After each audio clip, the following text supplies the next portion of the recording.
Adelante, doctores. Pueden iniciar. Buenos días, ¿sí me escucho? Sí, perfectamente.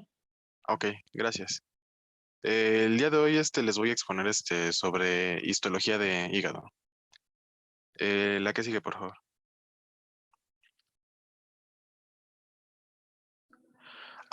Bueno, para empezar, tenemos que el hígado es un órgano macizo con una cápsula de tejido conectivo denso no modelado que recibe el nombre de cápsula de Gleason.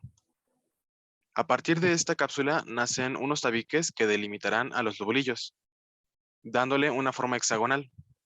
Y estos son de tejido conectivo denso no modelado.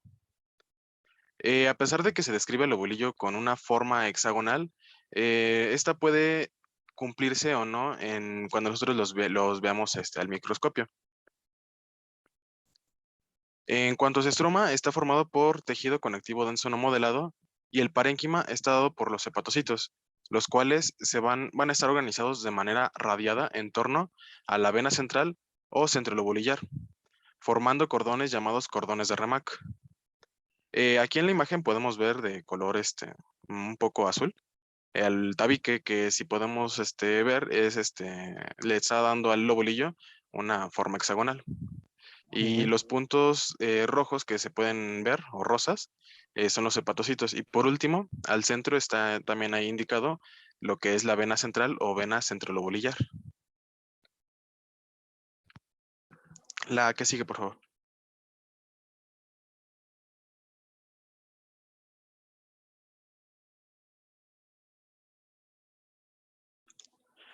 Ahora les hablaré sobre los hepatocitos.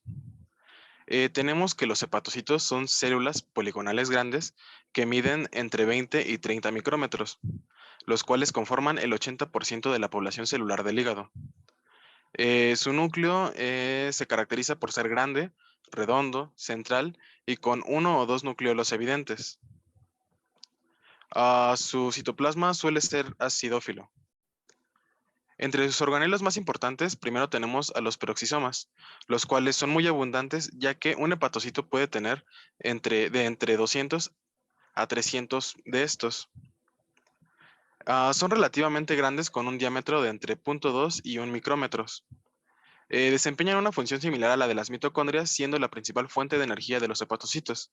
También contienen oxidasa, la cual genera peróxido de hidrógeno. Además, podemos encontrar la enzima catalasa, la cual degrada el peróxido de hidrógeno en oxígeno y agua. Otro organelo sería el retículo endoplasmático liso. Este puede ser extenso, pero varía según la actividad metabólica. Contiene enzimas que intervienen en la conjugación y degradación de toxinas y fármacos, también en la síntesis de colesterol. El siguiente sería el aparato de Golgi. Tenemos que en los hepatocitos se pueden encontrar hasta 50 dictiosomas de Golgi. Estos están formados por un conjunto de 3 a 5 cisternas apiladas. Se piensa que los elementos que están localizados cerca de los canalículos biliares se encargan de la secreción exocrina de bilis, además de que sus partes cercanas a la superficie sinusoidal contienen gránulos electrodensos que son precursores de VLDL y otras lipoproteínas. Para finalizar, en cuanto a los organelos de relevancia de los hepatocitos, tenemos a los lisosomas, los cuales funcionan como un lugar de almacenamiento de hierro. La que sigue, por favor. Dame tantito. Sí, claro. Eh, a ver, pasa a la siguiente, por favor.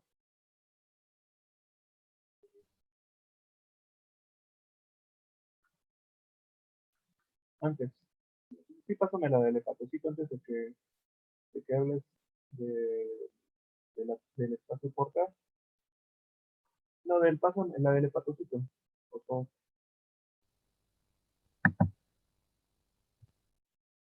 Ok. Esto que comenta su compañero es muy importante, súper importante. ¿Por qué?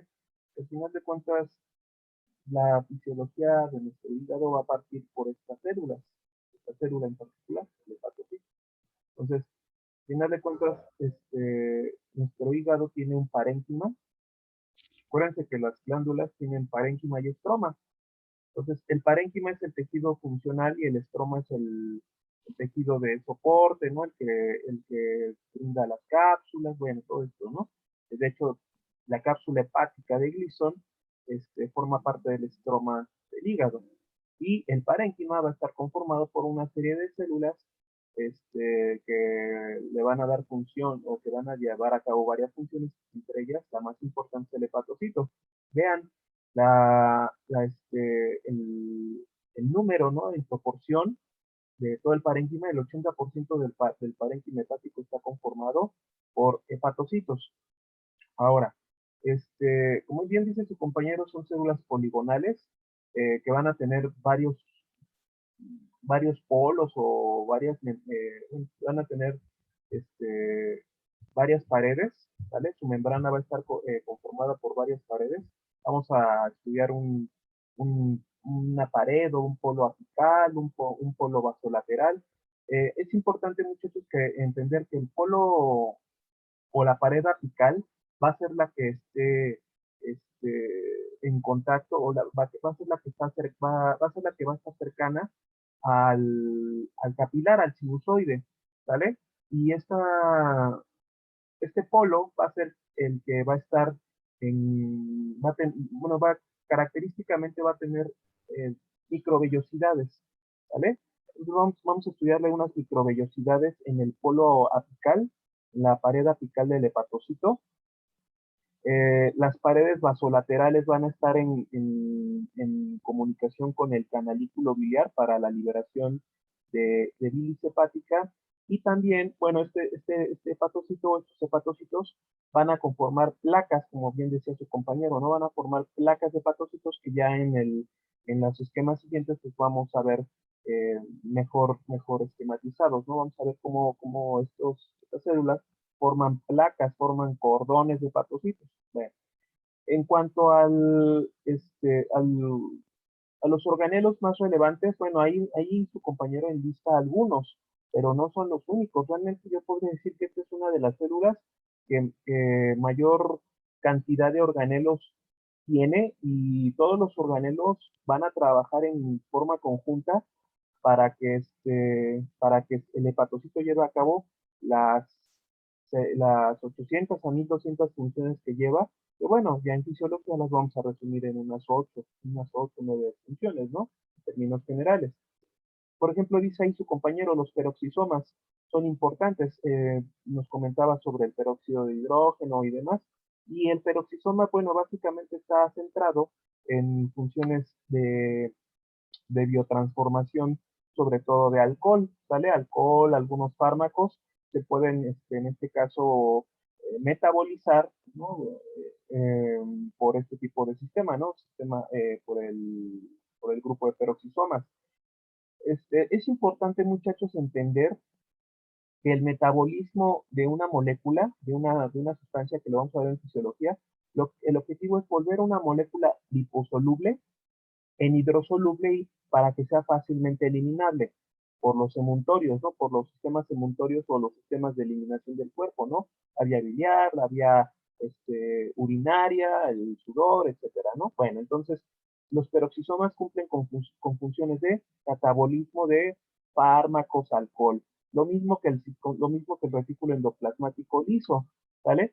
El retículo endoplasmático liso tiene dos funciones principales: la de llevar a cabo esterificación de ácidos grasos, ¿vale? Formar enlaces ésteres y también va a ayudarnos en la biotransformación de algunas moléculas, ¿no? Por ejemplo, aquí se va a conjugar la bilirrubina en el retículo liso.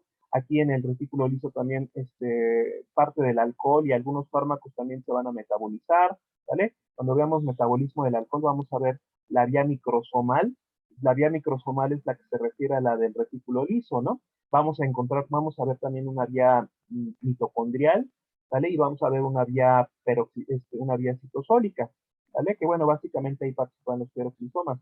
El aparato de Golgi, muchachos, es importante, pero aquí yo no solamente incluiría el aparato de Golgi, incluiría a los ribosomas, al retículo endoplasmático rugoso, ¿sale? ¿Por qué? ¿Por qué, Juan, los incluiríamos? ¿Cuál es la función específica del aparato de Golgi y de los demás organelos que acabo de mencionar?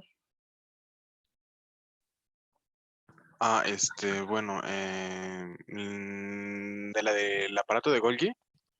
La función del Ah, aparato de Golgi, ¿cuál es? bueno, como le mencioné, una parte se encarga de secretar bilis de manera exócrina y otras se encargan, bueno, son precursores de VLDL y algunas otras lipoproteínas. Osiris, tú eres del equipo, ¿verdad? Sí, doctor. ¿Qué función tiene el aparato de Golgi?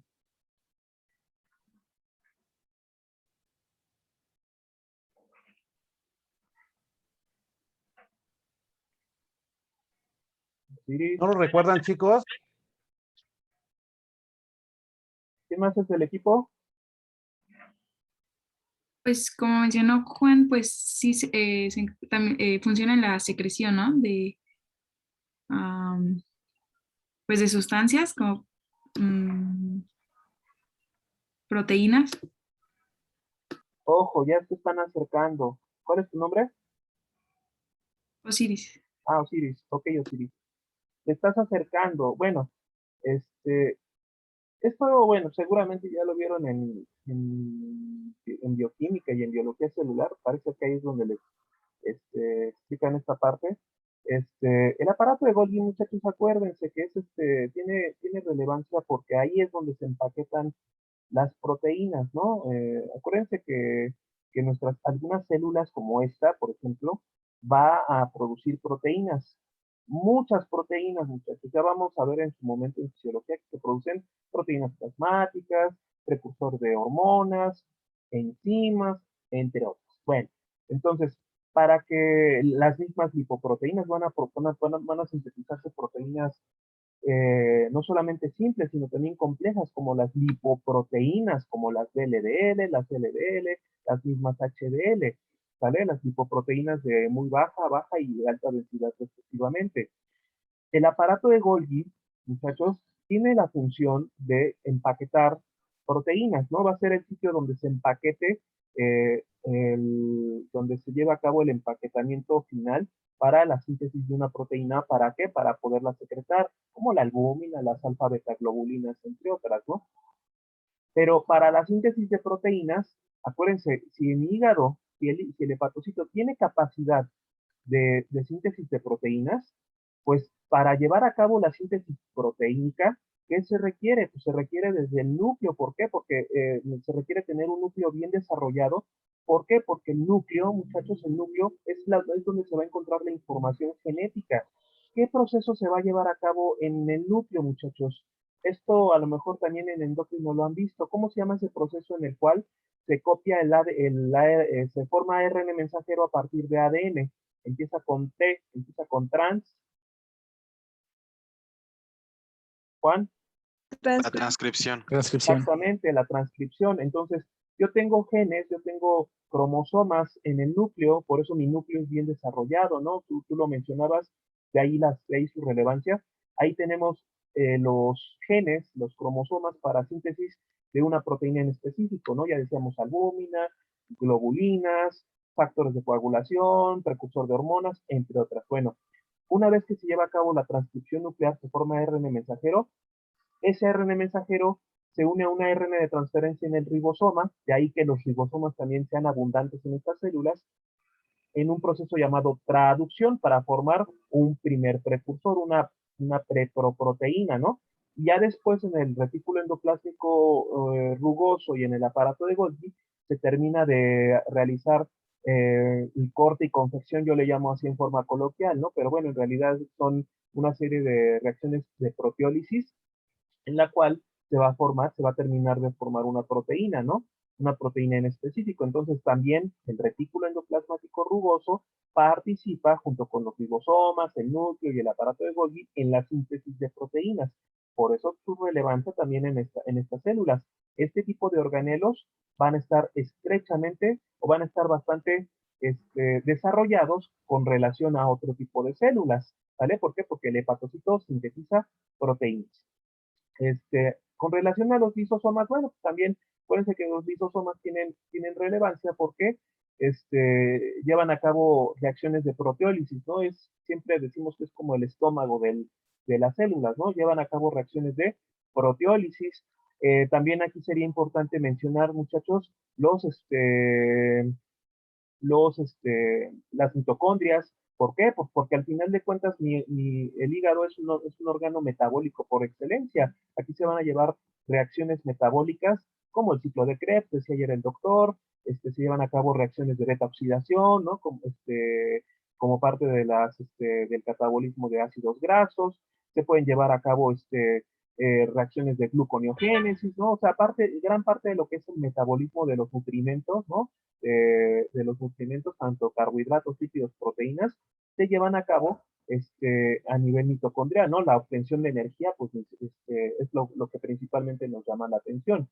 Pero también las mitocondrias van a ser relevantes porque también llevan a cabo reacciones de metabolismo con relación a la biotransformación de igualmente fármacos y de sustancias tóxicas como el alcohol, ¿no? Por ejemplo, ¿vale? También parte del alcohol puede metabolizarse a nivel mitocondrial. Vamos a encontrar también un sistema mitocondrial que ya más adelante nos van a explicar, ¿vale? Algo también de relevancia con respecto al hepatocito es que en su citoplasma vamos a ver gotitas, gránulos de glucógeno. ¿Por qué? Pues porque el hígado es un órgano almacenador de glucógeno, muchachos. ¿Cuánto aproximadamente de glucógeno se almacena en el hígado? Porque tenemos un límite, ¿no? Nosotros almacenamos glucógeno tanto en hígado como en el músculo. A nivel hepático, más o menos como cuánto se almacena de glucógeno en porcentaje o en gramos, Juan. Era de 80 a 100 gramos. 80 a 100 gramos, más o menos unos 75, sí, unos 75 a 100 gramos, un poco más, un poco menos, ¿no? Se dice que pueden almacenarse entre el 8 al 12% del peso total del hígado, ¿no? O sea, más o menos calculando que el hígado pese unos 1500 a 2 gramos, a 2 kilos, 1500 gramos a 2000 gramos, ¿no? O 1,5 kilos a 2 kilos, más o menos igual, pues se pueden llegar a almacenar desde unos 80, unos 100 gramos aproximadamente que equivalen a esto, ¿no? Más o menos. El hígado es el sitio en porcentaje en proporción donde más se almacena glucógeno, pero ya si hacemos la suma de glucógeno entre hígado y músculo, pues obviamente quien almacena más glucógeno es el músculo, ¿no? Por el peso ya neto, ¿no? En este caso. Entonces vamos a encontrar en el citoplasma glucógeno, gránulos o gotitas de glucógeno hepático. Ojo, el hígado no puede almacenar grandes cantidades de glucógeno, ¿vale? Entonces tiene una reserva limitada. Lo podemos ver en el citoplasma. Claro, también vamos a ver otras estructuras, ¿no? Otros organelos como el citoesqueleto, ¿sale? Sobre todo para favorecer la salida de sustancias como proteínas, ¿no? Hipoproteínas, entre otras, ¿no? Finalmente, Juan, cuál es la capacidad regenerativa del hepatocito en días y en meses? Sí, perdón, esto no lo mencioné. Había encontrado que es aproximadamente de 120 días. Un poco más. Bueno, es que Fernanda, ¿cuánto es? Yo también encontré la misma cantidad, profe. Osiris.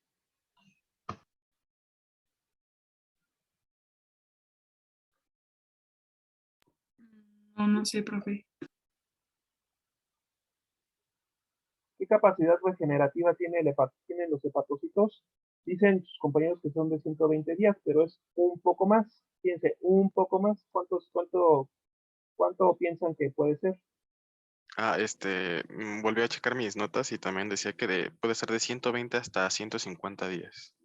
Hasta de 150 días, ¿vale? Esa es la capacidad regenerativa. Bueno, de 120 a 150. En el módulo, para fines de módulo, lo manejamos de 150. ¿Cuánto equivale en 150 días? En meses. Fácil. 5 meses, Imagínate, 5 meses aproximadamente, ¿no? exactamente, 5 meses aproximadamente, ¿no? Exactamente. Entonces, 5 meses o 150 días como límite máximo. Entonces, a fines de evaluación, para fines de módulo, manejamos 150 días o 5 meses. ¿Por qué es importante esto, muchachos? Porque cada 5 meses los hepatocitos van a estar renovándose, ¿vale? Se van a estar renovando constantemente. Sin embargo, muchachos, ojo, el hígado tiene una capacidad regenerativa muy importante, muy, muy importante, pero cuando tenemos mínimo el 30% de nuestro parénquima hepático este, mm, respetado, ¿no? O sano, pues podemos llevar a cabo esta función. Debajo de esa cifra, el hígado empieza a perder capacidad regenerativa, ¿no? Por ejemplo, en una cirrosis hepática, ya sea por alcohol o por infección por hepatitis C o la que ustedes me digan, una cirrosis donde el daño es difuso, si el hígado tiene este daño, ¿no? Difuso de más del 80%, ¿no? 70, 80, incluso 90% de todo el parénquima hepático, es muy complicado que exista regeneración hepatocelular. Entonces, pues obviamente vamos a tener pérdida en las funciones, ¿no? Vamos a llegar a una insuficiencia hepática, lo cual pues va a generar manifestaciones y por supuesto también alteraciones en las pruebas de funcionamiento hepático. Hay que tener mucho cuidado, ¿no? Entonces, mucho ojo, ¿no? Entonces, bueno, esto es lo que hay que comentar con respecto al hepatocito. Vean que es muy, muy importante. Y bueno, no sé si hay algo más que comentar, doctor. No, no, todo está bien, perfecto. Nada más aclararles, esa capacidad regenerativa es muy importante, por eso se los marca mucho el doctor Campos, porque acuérdense que podemos hacer trasplantes hepáticos a personas que lo requieran, ya sea parciales o totales, y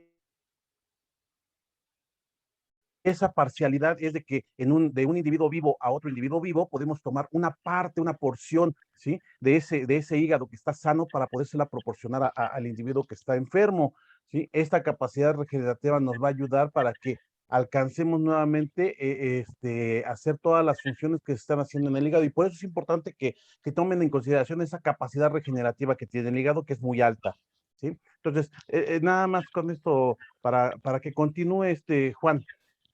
Adelante, Juan. Profe, doctor, perdón, tengo una duda. Sí, ¿Qué tanta parte se toma para hacer el trasplante? bueno, mira, los fisiólogos mencionan que con que tengamos un 20% de nuestro hígado funcionando, o sea, que dejemos un 20%, no quiere decir que le vamos a quitar al individuo vivo el 80% del hígado, ¿verdad? Pero esto sí nos va a ayudar para que nosotros podamos este, mm, decidir qué cantidad vamos a quitar. Si nuestro individuo vivo, que es el donante, nos está proporcionando su hígado, pues entonces eso quiere decir que él necesita únicamente un 20% para poder seguir haciendo sus funciones, pero no le vamos a quitar el 80%. ¿Cuánto le vamos a quitar? Ah, pues si nos dice que tenga el 20%, pues podemos quitarle el 20% para dárselo al individuo receptor, ¿sí? Y aquí ya dependerá de ese individuo receptor la capacidad que tenga para poder hacer que ese hígado siga funcionando y que siga proliferando para que aumente de tamaño. Entonces, con un 20% de hígado que estemos quitando del donador, es más que suficiente. No sé si aclaro tu duda. Sí, muchas gracias. Ándele, pues. Adelante, Juan. ¿Alguna otra pregunta, chicos? ¿No? Sí, Entonces, no, adelante, Juan. ¿Quién levantó la mano? Yo oí una voz no, del más adelante, allá. adelante. Ok. La que sigue, por favor. Bueno, les voy a hablar sobre algunas partes importantes que cabe resaltar del lobulillo. Ujú. En cada vértice de los lobulillos tendremos un conducto biliar, una rama de la vena porta y una rama de la arteria hepática. En conjunto, esos tres se les denomina la tríada portal. Y el espacio donde se ubican estos se llama el espacio porta o de Kiernan. Bueno, ahí como pueden ver, está como circulado, el que se denomina como espacio de Kiernan. Y pues de color rojo sería la rama de la arteria hepática, de azul la de la vena porta y de color verde es el conducto biliar. Ujú. El flujo sanguíneo en los sinusoides está dado de manera centrípeta. Esto quiere decir que va de la periferia hacia el centro. Am, los sinusoides al llegar al centro se unen con la vena centrolobulillar, la cual a su vez se une a otras y aumenta su calibre, formando venas sublobulillares, que vuelven a converger en venas hepáticas para desembocar en la vena cava inferior. Tanto la arteria y la vena tienen un epitelio plano simple y el conducto biliar cuenta con un epitelio cúbico simple. Los sinusoides hepáticos están revestidos por un endotelio discontinuo y delgado. La que sigue, por favor.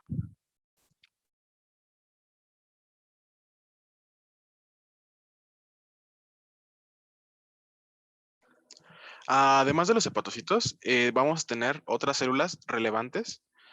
Y primero les voy a hablar de las células hepáticas o de hito. Estas células se encuentran en un espacio denominado espacio de Edice o espacio perisinusoidal. Esto es un espacio que existe entre el capilar sinusoide y los hepatocitos. Este espacio contiene plasma sanguíneo y gracias a las microvellosidades de los hepatocitos se pueden extender, permitiendo a las proteínas y otros componentes plasmáticos de los sinusoides ser absorbidos por los hepatocitos. Bueno, ahí lo podemos ver, es una flechita. Está en la parte inferior más o menos derecha y se puede ver lo de arriba serían células de los sinusoides y lo de abajo serían hepatocitos. Ese espacio es el espacio de Edice y ahí se encuentran las células estrelladas. Bueno, regresando a las células estrelladas, tenemos que su función es metabolizar principalmente vitamina A, además de metabolizar grasas. También vamos a tener otro tipo celular que son las células de Kupfer. Estos son macrófagos localizados en la luz del capilar sinusoidal y forman parte del revestimiento de estos. Ahí igualmente en la parte donde anteriormente les señalaron que se encuentra el espacio de Edice, podemos ver un poco más arriba, sería la luz del capilar y los que son de color morado son las células de Kupfer.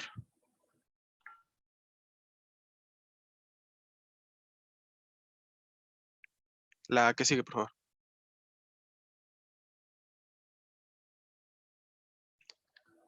Ahora les voy a hablar de los tipos de lobulillos que vamos a tener. Tenemos... Antes de que sigas, perdón, Juan, perdón por la interrupción.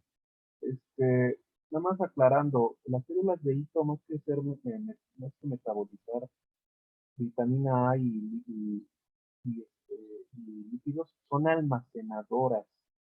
Son células que se sirven como células de almacenamiento de vitamina A y de lípidos. También aquí se pueden almacenar no solamente vitaminas, sino algunas vitaminas liposolubles, ¿no?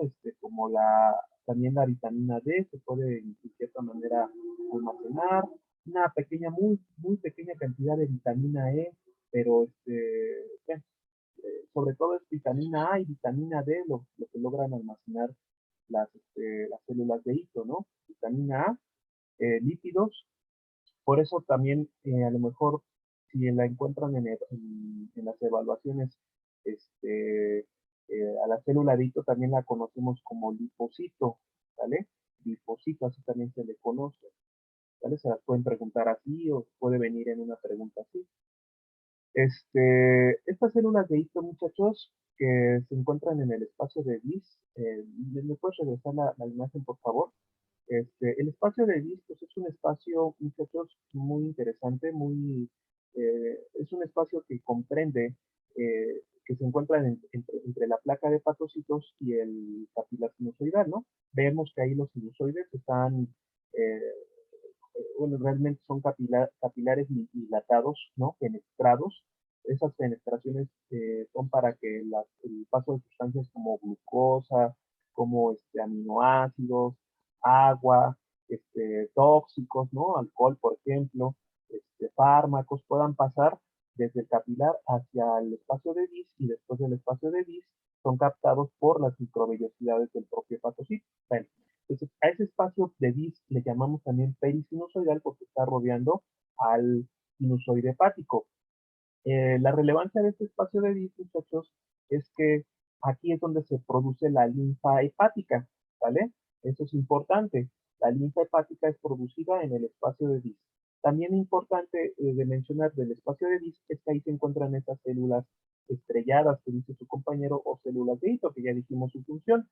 Mucho ojo con la situación patológica, porque resulta que cuando el hígado empieza a tener daño difuso, cuando empieza a haber lesión, por ejemplo, por acúmulo de grasa, ¿no? Cuando hay tanto por alcohol o por exceso de ingesta de lípidos, por dislipidemias, nuestras células hepáticas pueden empezar a acumular en su citoplasma grasa, ¿no?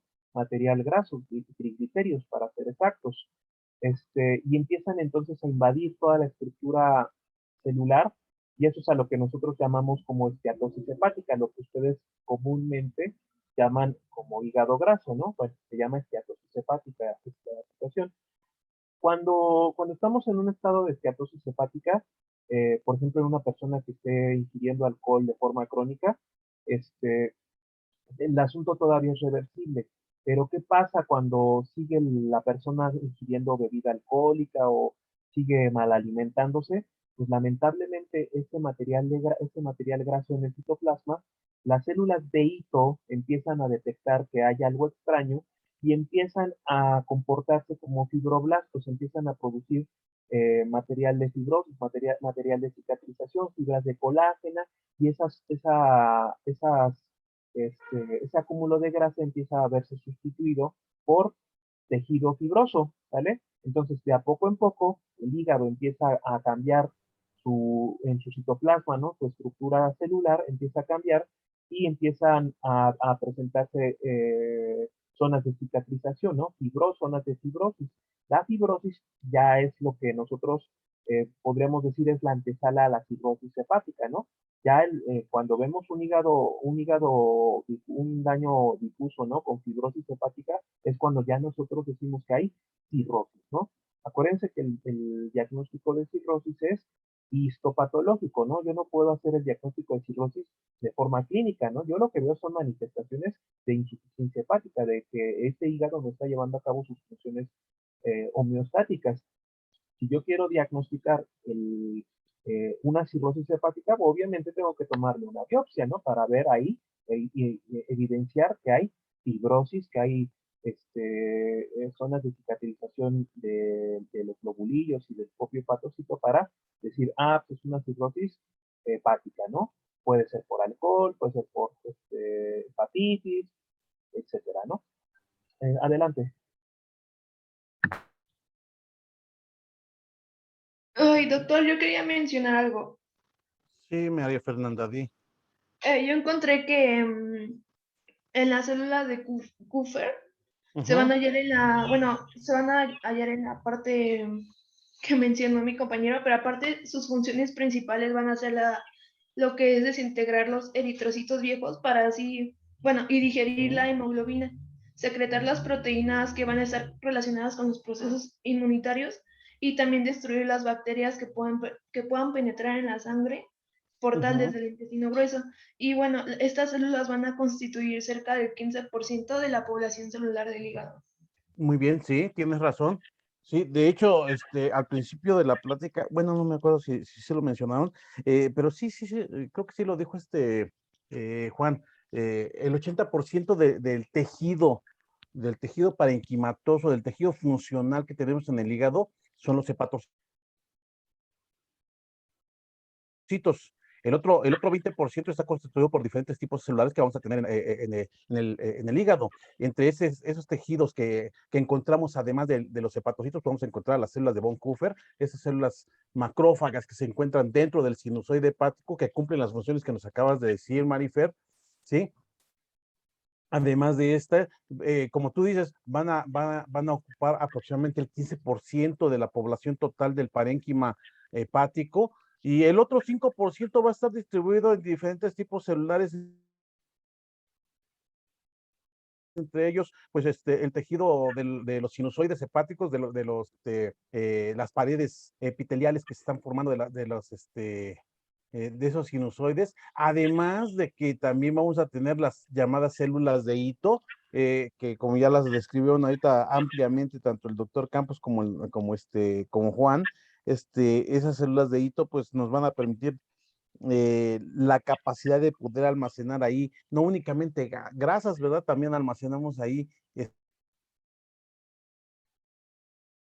vitaminas, entre ellas la vitamina A, que es una vitamina, bueno, vitaminas liposolubles, y entre ellas la vitamina A, que es una vitamina muy importante para nosotros y que va a alcanzar hasta 6 meses de almacenamiento ahí en esas células de hito. Entonces, vemos que sí, además de que tenemos a los hepatocitos como parte del parénquima que ocupan el 80% de la glándula, pues tenemos a las células de Kupffer que también nos ocupan aproximadamente un 15%, y el restante 5% pues ya sería de otros tipos celulares como son las células de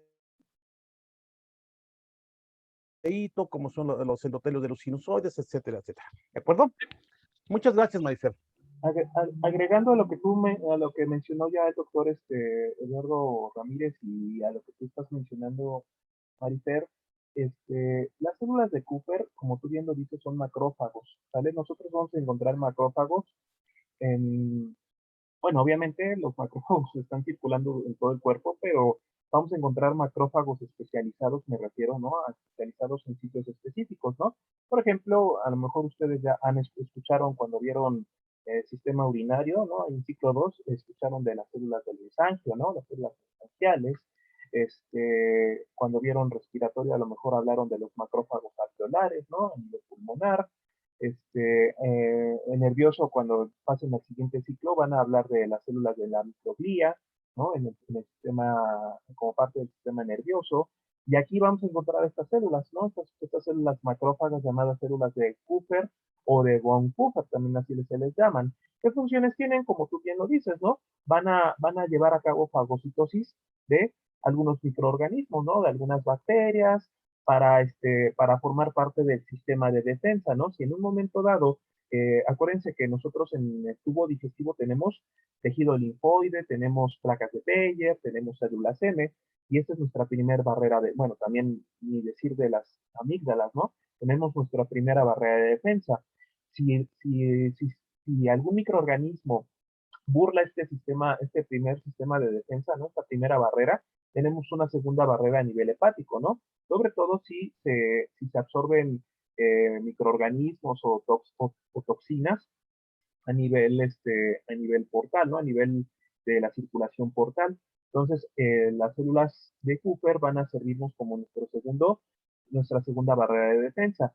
Ahora, también las células de Kupffer, Fernanda, y para todos, obviamente, forman parte del sistema retículo endotelial. Seguramente esto en inmuno lo han estado mencionando. Entonces, nosotros tenemos un sistema retículo endotelial principalmente en el vaso y en el hígado. ¿Por qué lo menciono? Porque ustedes a lo mejor han estudiado que el eritrocito, los eritrocitos que tienen una vida media aproximada de 120 días, en este caso, finaliza su vida en el sistema retículo endotelial, ¿no? Tanto del vaso como del hígado. Y esto es importante porque cuando, vamos a decirlo de forma coloquial, cuando el eritrocito muere, desprende su hemoglobina y de la hemoglobina se desprende el grupo M. De este grupo M se forma la bilirrubina. Entonces, por esa razón, bueno, en este caso quienes realizan estos cambios es el sistema retículo endotelial tanto del vaso como del hígado, en este caso por parte de las células de U, ¿vale? Como un agregado. ¿Sí, Fernanda? Muy bien. Sí, doctor, gracias. Muy bien. Adelante, Juan. Bueno, gracias. Y bueno, retomando lo de los tipos de lobulillos, tenemos 3 maneras para poder describir la estructura del hígado, según sus unidades funcionales.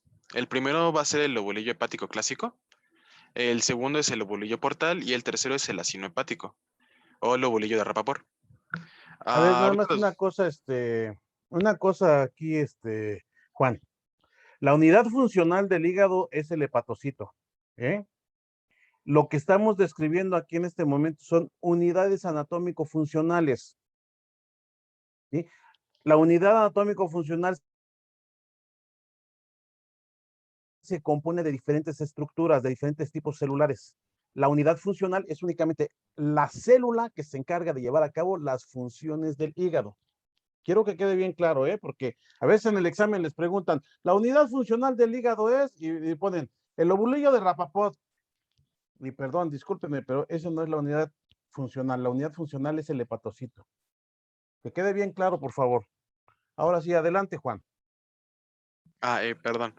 Bueno, en cuanto a la imagen, podemos ver que el de color morado, un poco más oscuro, es el lobulillo clásico. El triángulo azul es el portal y el que está como el rombo de color más o menos rosado es el acino hepático. Ahorita les voy a explicar en qué consiste cada uno. La que sigue, por favor.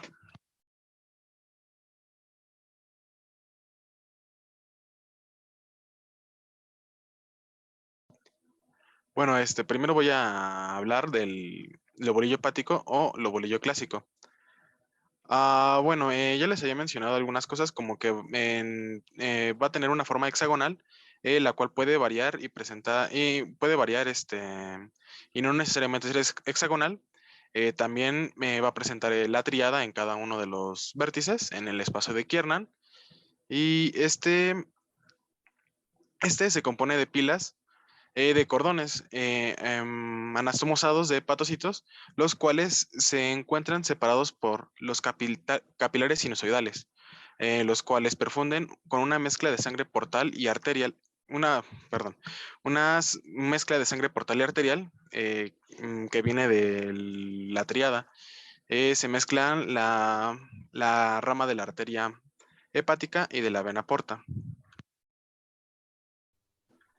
Miden alrededor de 2 a 2 por 0.7 milímetros y en el centro podemos encontrar la vena centrolobulillar, en la cual van a desembocar todos los capilares sinusoidales. En cuanto a la circulación biliar, tenemos que esta se va a dirigir del centro del hepatocito hacia la periferia de manera centrífuga. Y No. la circulación...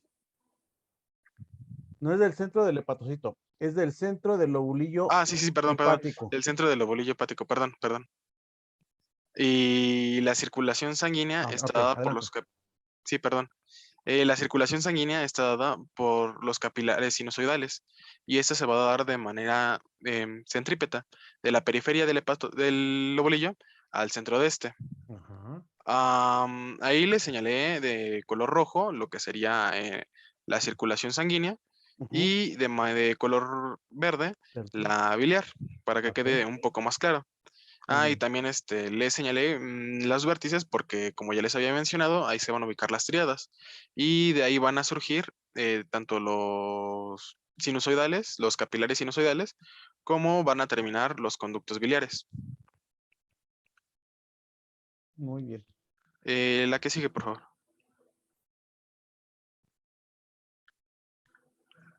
Ahora les voy a hablar del lobulillo portal. Bueno, este presenta una forma triangular, son las líneas verdes. Y en cada uno de los vértices vamos a tener una vena centrolobulillar. De modo que el centro ahora va a ser un conducto biliar de la tríada. A partir de esto podemos decir que esto nos proporciona una perspectiva de la circulación biliar, cambiando el centro anatómico a un conducto biliar. Este modelo enfatiza las funciones exocrinas del hígado. La que sigue, por favor.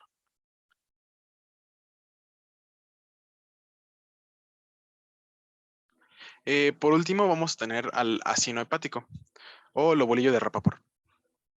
Tiene una forma de rombo y se encuentra delimitado por dos venas centrolobulillares y dos tríadas portales.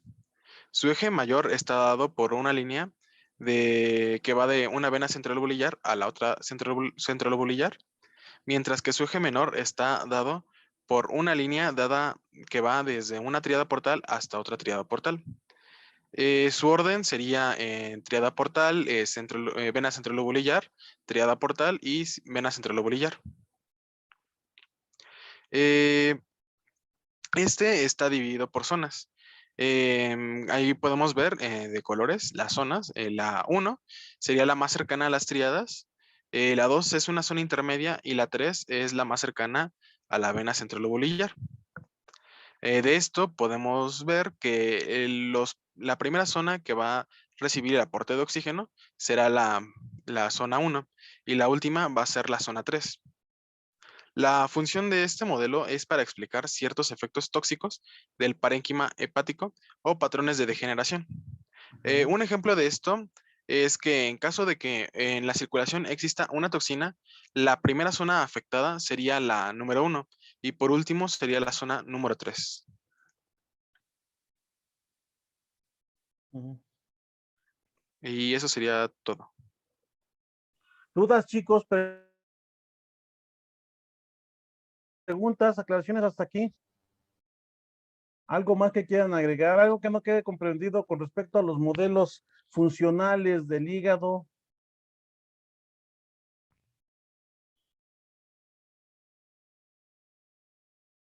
¿No? ¿No tenemos más? Si no hay dudas, entonces, Eduardo, interrumpe la grabación, por favor. Bueno, antes Ah, de ok. interrumpirla, sí quiero que esto quede súper claro, muchachos, porque, bueno, como dice el doctor, estos son modelos, ¿no? Al final del día son modelos que nos pueden servir para darnos una orientación de cómo está tanto el hígado, tanto en su arquitectura como en sus funciones, ¿no? En el caso del ovulillo clásico, muchachos, nos ayuda a explicar la estructura, la arquitectura hepática, ¿no? En este caso, la organización del hígado, ¿no? De todos los lobulillos, así como los estamos viendo en pantalla, ¿no? En forma hexagonal, el lobulillo clásico. En el ser humano no lo vemos con mucha definición, no así como en el hígado del cerdo, que es, digamos, el modelo que tiene una mejor organización, ¿no? Una mejor organización de los lobulillos o de los hepatocitos en forma de lobulillos. Entonces, el ovulillo clásico, muchachos, el ovulillo clásico se propuso como una forma de entender cómo está organizada la arquitectura hepática, ¿no? Entonces, se dan cuenta que tiene una forma hexagonal, se dan cuenta que en sus vértices están conformados por los espacios porta o espacios de Kiernan. En los espacios de Kiernan ahí encontramos la triada, ¿no? Que es que realmente no es una triada, es una pentada, ¿no? Que es está formado por una arteriola hepática, una vénula portal, un conductillo biliar, y hay que adicionar ahí un linfático, que acuérdense que el conducto linfático, digamos, el linfático va a recolectar la linfa del espacio de Davis y nervios, ¿no? En este caso, un nervio simpático y un nervio parasimpático, ¿no? Acuérdense que el hígado está inervado tanto por el simpático a través del plexo solar o celíaco y también está inervado a través del nervio vago, ¿no? Entonces, ahí en ese espacio porta tenemos estas estructuras. En el centro tenemos una vena central, una vena centrolobulillar, y por supuesto que en dirección del espacio porta a la vena central está circulando un sinusoide, ¿no? Entonces, la dirección del flujo, fíjense muy bien, la dirección del flujo de la sangre va a ir desde el espacio porta hacia la vena central, hacia la vena centrolobulillar. El eje, si también se lo llegan a preguntar, el eje del lobulillo clásico es la vena central, la vena centrolobulillar. Y por supuesto ahí también vemos las placas o los cordones de hepatocitos, ¿no? Vemos los sinusoides y vemos las placas de hepatocitos. Entonces, este modelo de lobulillo clásico es propuesto para entender la arquitectura hepática, pero también para entender la dirección del flujo de la sangre, ¿vale? La dirección del flujo de la sangre, tanto de la arteriola hepática como de la vénula portal, van desde el espacio porta a la vena central. Luego se vino una propuesta para entender la secreción, ¿no? Antes se decía que el hígado solamente producía bilis, pero después se descubrieron otro tipo de funciones muy importantes y por esa razón algunos histofisiólogos propusieron el modelo del lobulillo porta. No sé si me lo puedas poner, Fernanda, anterior, me lo puedes regresar. Entonces, el lobulillo portal, muchachos, el lobulillo, bueno, ahí nosotros vemos el lobulillo clásico, ahí nosotros estamos viendo también tres lobulillos clásicos que son estas estructuras hexagonales, y los histofisiólogos después propusieron el modelo del lobulillo portal, que si se dan cuenta ahí tiene una forma triangular, ¿no? Tiene una forma geométrica triangular, ¿no? A diferencia del lobulillo clásico que es hexagonal. El lobulillo portal, ¿cómo se conforma? Se conforma en sus vértices por la unión de tres venas centrolobulillares y en su centro, en su eje, vamos a encontrar el espacio porta, el espacio de Kiernan, ¿sale? Es decir, ahora los vértices, en el caso del lobulillo clásico, los vértices son los espacios porta y el eje es la vena central. Ahora en el lobulillo portal, el eje va a ser el espacio porta, el espacio de Kiernan, y los vértices van a ser las venas centrales. Si se dan cuenta, la dirección que siguen las flechas es contraria a la dirección del flujo de la sangre. Dijimos que el flujo de la sangre va desde la vena, desde el espacio porta a la vena central, ¿sale? Sigue esa dirección, pero en el caso del lobulillo porta está proponiendo una dirección contraria. ¿Y por qué lo hace? Ah, pues porque resulta que esa va a ser la dirección del flujo de la bilis y también de paso, dicho sea de paso, va a ser el flujo que va a seguir la linfa desde el espacio de Vis hacia el vaso linfático, ¿no? Hacia el conducto linfático. Entonces, la razón por la cual se propuso este modelo es precisamente para entender la secreción tanto de bilis como de linfa, ¿no? Sobre todo de bilis, cuando de un inicio se sabía que el hígado produce bilis, ¿no? Entonces, como antes se pensaba que el hígado solamente era un órgano productor de bilis, ¿no? La cual se libera en el tubo, por los conductos biliares, pues por esa razón se propuso este modelo, ¿no? Que antes se comenta que es la unidad de secreción, o antes se decía que era la unidad funcional entre comillas, ¿no? Ya hicimos la aclaración al respecto. Entonces, el lobulillo portal también se le conoce como unidad secretora, y este lobulillo portal nos explica la dirección del flujo de la bilis y el flujo de la linfa, que es contrario al flujo de la sangre. Y finalmente, en el 1970, Rappaport propuso el ácido hepático, ¿no? ¿Por qué? Porque resulta que el hígado no solamente cumplía con funciones de secreción biliar, sino también de metabolismo, de biotransformación de sustancias, entre otras, ¿no? El ácido de Rappaport, que lo tenían en la diapositiva siguiente, pásame la siguiente, por favor. El ácido de Rappaport, muchachos, o ácido hepático, que este modelo se propuso por ahí de los años 70, precisamente por Rappaport, él propuso un modelo en forma geométrica romboidal, donde se unen dos espacios porta y dos venas centrales, ¿no? Aquí se forma el famoso rombo.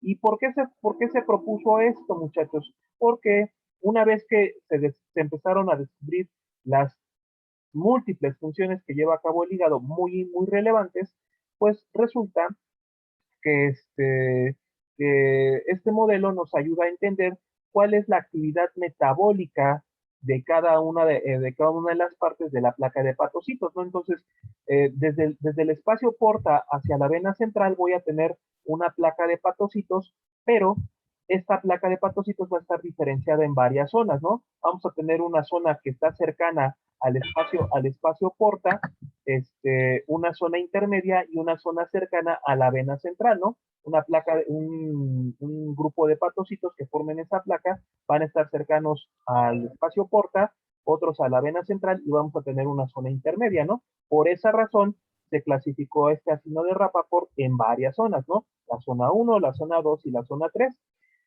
Los hepatocitos que estén cercanos a los espacios porta, es decir, los que estén cercanos a la zona 1, van a ser aquellos hepatocitos que, como reciben la sangre oxigenada y los nutrimentos de primer contacto, pues van a ser metabólicamente su función metabólica va a ser principalmente destinada a la síntesis, por ejemplo, de proteínas, va a llevar a cabo, va a estar destinada a la síntesis de glucógeno, van a ser los primeros hepatocitos que reciban la glucosa y la energía, ¿sale? Entonces, van a tener una actividad principalmente anabólica, ¿sale? Principalmente anabólica. Los hepatocitos de la zona 2 van a tener una función mixta, van a tener una función tanto anabólica como catabólica. Aquí ya el oxígeno y los nutrimentos que reciban ya no van a ser en misma concentración que los de la zona 1, ¿no? Van a tener un poquito de menor privilegio. Y los de la zona 3, que son los cercanos a la vena central, pues prácticamente van a recibir pocos nutrimentos, y lo que sí van a recibir, muchachos, son los catabolitos, las sustancias de desecho de la zona 1 y la zona 2, ¿no? La basura, vamos a llamarlo de alguna manera, ¿no? Bueno, los catabolitos en general, ¿no? Entonces, la zona 3 van a recibir poco oxígeno, pocos nutrimentos, que en comparación a las otras dos zonas. Por lo tanto, sus funciones principalmente de la zona 3 van a ser de tipo catabólicas, ¿no? Catabólicas. También esta zona 3 puede llevar a cabo funciones de lipogénesis. Esa sería una de las funciones anabólicas que serían excepcionales a la regla, pero en general las funciones de la zona 3 van a ser predominantemente catabólicas, sobre todo de catabolitos o de sustancias de desecho que zona 1, zona 2 estén eliminando o que vengan del exterior, ¿no? Como por ejemplo el alcohol o algunos fármacos, ¿no? Entonces, el sitio específico donde se metabolizan fármacos, alcohol, toxinas, etcétera, venenos inclusive, es en la zona 3, ¿vale? Entonces, esta zona 3 va a tener dentro de sus organelos, pues el retículo liso, las mitocondrias, los peroxisomas van a tenerlos mejor desarrollados con relación a la zona 1 o la zona 2, ¿no? En cambio, la zona 1 o la zona 2, pues van a tener sus organelos más desarrollados para fines de funciones anabólicas, ¿no? Síntesis de proteínas, formación de glucógeno, etcétera, etcétera, ¿no? Todo este asunto. Ahora bien, este ácido de Rappaport no solamente, muchachos, nos sirve para explicar, no solamente nos sirve para explicar la función metabólica del hígado, ¿no? Las funciones principalmente metabólicas de biotransformación, sino también nos va a ayudar a entender cómo es que va a empezar a lesionarse el hígado en una cuestión de daño difuso, ¿vale? Sobre todo cuando tiene en este caso, cuando su impacto tiene que ver con falta de oxígeno, ¿no? Con falta de perfusión hepática. Entonces, fíjense muy bien, resulta que los primeros hepatocitos que se van a lesionar, ¿cuáles piensan que son? Los de la zona 3. Los de la zona 3, exactamente. Después, si el daño continúa, empiezan a lesionarse los hepatocitos de la zona 2, y si el daño continúa, si por ejemplo el paciente sigue ingiriendo alcohol o sigue teniendo una actividad vírica por hepatitis C elevada, pues los siguientes hepatocitos que se le terminan por lesionar son los de la zona 1, ¿no? Entonces, también este ácido hepático nos ayuda a entender cómo es que se va llevando a cabo la lesión hepática en un momento determinado, ¿no? Sobre todo cuando es la lesión difusa. Entonces, yo siempre les comparo, este ácido de Rappaport es muy clasista, ¿no? Yo siempre les digo que este es muy clasista, porque divide a la placa de hepatocitos en zonas, ¿no? Muy parecido a cómo se hace en la sociedad, ¿no? La clase alta, la clase media, la clase baja, ¿no? Imagínense que los hepatocitos de la zona 1, pues son los hepatocitos que están en las lomas, en el Pedregal, ¿no? Son las colonias así muy chic, muy de alta alcurnia, ¿no? Muy fifís. De abolengo, ¿no? Mande, doctor. Muy fifís. Muy fifís, ¿no? Como esa es Estilo 4D. ¿no? Lo fifí, ¿no? Sí. La zona intermedia, pues, a lo 4T. mejor es una colonia, pues, un poquito, de un nivel socioeconómico, medio, ¿no? Más o menos aquí, como donde vive aquí su seguro servidor. Y las zonas 3, ¿no? Ya son las zonas marginadas, donde, pues, en un momento dado, carecen de agua, de servicios, de luz, o les falla mucho esta cuestión de servicios, Como donde vivo yo. No, ¿qué pasó, doctor? No, no, ya hablamos de zonas marginadas, ¿no? Sí, zonas donde Yo estoy hasta el sur. no, pues imagínense, ¿no? Bueno, en zonas donde realmente los servicios son Ok. escasos, ¿no? Muy bien, Bueno, sí.